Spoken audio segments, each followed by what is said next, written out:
contre l'islamisme, la France se retrouve bien seule. Voici quelques titres de grands journaux américains, pourtant progressistes, parus récemment.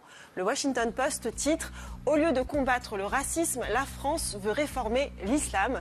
Le New York Times s'interroge « La France est-elle en train d'attiser le terrorisme islamiste en essayant de le combattre ?» Quant à l'agence Associated Press, ils écrivent dans un article paru hier « Son passé colonial brutal, son obsession acharnée pour la laïcité et les mots durs d'un président insensible à la foi musulmane, tout joue un rôle. » Bref, les Américains ne nous comprennent pas et cette incompréhension, on la sent bien dans cet échange entre l'essayiste française Caroline Fourest et la journaliste de CNN Christiane Amanpour, pour qui Macron a une responsabilité. Ces attentats se produisent précisément au moment où Macron essaie de mettre en place des mesures contre le séparatisme.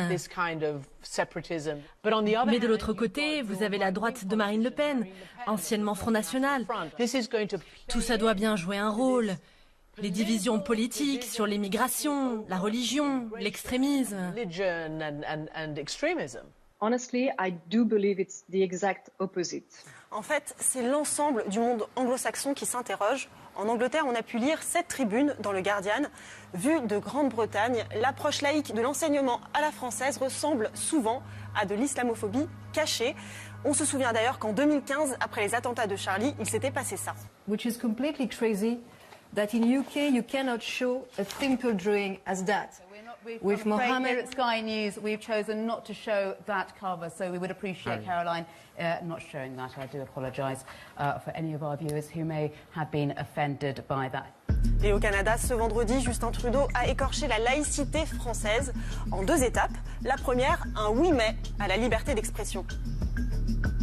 La liberté d'expression n'est pas sans limite. On n'a pas le droit, par exemple, de crier au feu dans un cinéma bondé de monde. Alors là, il compare les caricatures à un délit, à savoir le délit de fausse alerte. Deuxième étape, remettre en cause le principe même de la caricature. Nous devons d'agir avec respect pour les autres et de chercher à ne pas blesser de façon arbitraire ou inutile. Alors on le voit, le débat est donc devenu mondial. Et pour apaiser les tensions dans le monde musulman, comme dans le monde anglo-saxon, Emmanuel Macron s'est donc exprimé ce samedi sur Al Jazeera et il a concédé.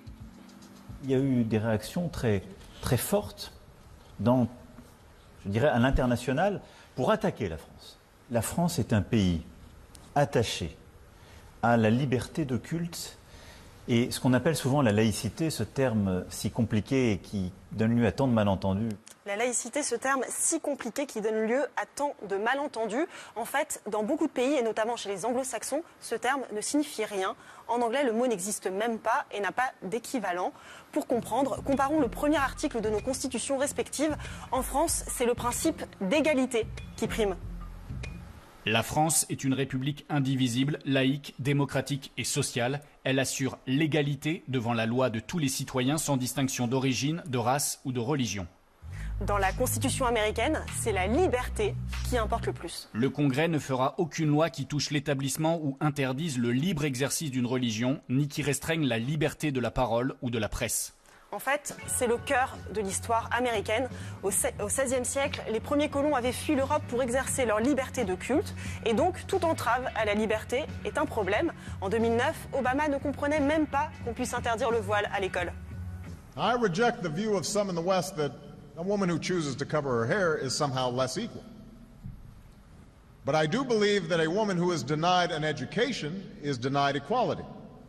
Dernier point, l'attachement à la liberté religieuse aux États-Unis est aussi une réaction à la menace communiste dans les années 50. La devise officielle des États-Unis, « In God we trust », nous croyons en Dieu, date d'ailleurs de 1956 seulement. Et l'argument communiste est justement ressorti cette semaine quand Macron a tweeté « La laïcité n'a jamais tué personne ». Cette journaliste du New Yorker, journal intello de gauche, lui a répondu « Contactez Mao et Staline, c'est dire si l'incompréhension est profonde ».